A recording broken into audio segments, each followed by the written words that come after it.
Elizabeth, and welcome to Kennedy Violins. Today I just wanted to take a couple minutes to talk to you about rosins, where they come from, and how to best choose the one that's right for you.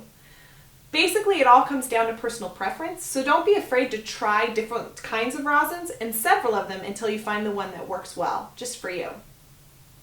Okay, so rosin is actually collected a lot like maple syrup. It's collected from trees. The tree is tapped and then the sap is collected and comes down. So if you're looking at a lighter rosin, much like this one, that means that the tree was tapped and the rosin was collected in late winter or early spring. If you're looking at a darker rosin like this, that means that the tree was tapped in summer and headed into fall. Now the lighter the rosin, the harder it is. So this is a hard rosin, and the darker rosin would be called a soft rosin.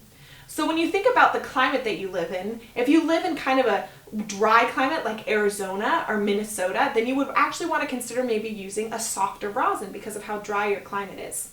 But if you live in a more tropical climate like Florida or the Northwest, then you're going to want to try to use a harder rosin just because it's going to stick to the hairs of your bow a lot better. There are several different kinds of rosin, and you're going to have to just try some to see which one you like. But Pirastro has some that they have used just specifically for specific things. This is the olive rosin that they have, and it's a dark rosin, and they suggest using it if you use Eva strings, Eva Pirastro strings, but it's a darker rosin. So if you live in kind of a wetter climate, you may not want to try this one, but if you live in kind of a dry climate, this might be a really great rosin for you. This is the Eudoxa rosin, and the Eudoxa rosin is actually kind of more amber in color, so it's in between a super light rosin and then a dark rosin. So this might be great if you live in kind of multiple climates, or if you don't really want a dark rosin, but you still need a little bit of wetness to your rosin. And then they have their obbligato rosin here, which is in a black case, but it's actually a super light rosin that they recommend using with the obbligato strings.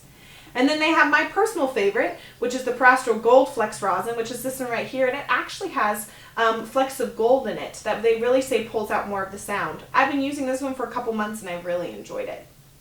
Cello and basses have their own specific rosins, so you're going to need to check out our website to see what we have in that department, because cellos and basses need specific super sticky kind of rosin, and that's why we carry rosins like Pets and Pops. These ones are specifically for bass, but if you check out our website, there's even more to choose from, and especially for cellos.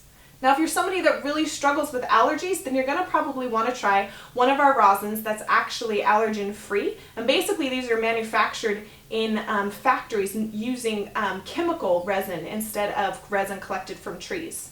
So we have our Clarity rosin, which actually comes in a lot of really cool colors, so check out their website for that. And then we have this beautiful jade rosin as well, which is more of a darker rosin, and it's on our website, and it's beautiful, and it's what you would want to use if you tend to have allergies towards any kind of trees, because nothing's worse than playing your instrument and sneezing all the time. All right, that's a little bit of information about rosins. Just try a couple to see which ones you like best. Consider your climate and consider your instrument. Check out our website to see all the ones that we have to offer. Otherwise, have a great day. Keep on playing.